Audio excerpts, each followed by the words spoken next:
Melbourne টেস্টের আগে বড় ধাক্কা, মারাত্মক চোট ভারতীয় ওপেনারের, খুবই খারাপ সংবাদ ভারতীয় শিবিরে। চলুন বিস্তারিত তথ্য আপনাদের সামনে তুলে ধরা যাক।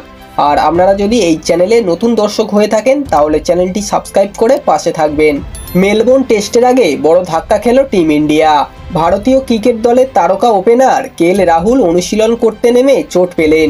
শনিবার অর্থাৎ 21শে ডিসেম্বর মেলবোর্ন ক্রিকেট গ্রাউন্ডে অনুশীলন আয়োজন করা হয়েছিল। রাহুলের চোটের ভিডিও ইতিমধ্যে সোশ্যাল মিডিয়ায় ভাইরাল হয়ে গিয়েছে। রাহুলের চোটটা কতটা গুরুতর সেই ব্যাপারে এখনও পর্যন্ত কিছু জানা যায়নি। এই সিরিজে এখনও পর্যন্ত তিনি যথেষ্ট ভালো ব্যাটিং করেছেন।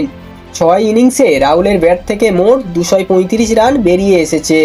যদি একান্তই রাহুল আগামী টেস্ট ম্যাচে খেলতে না পারেন তাহলে রোহিত শর্মাকে হয়তো ওপেনিং করতে দেখা যাবে।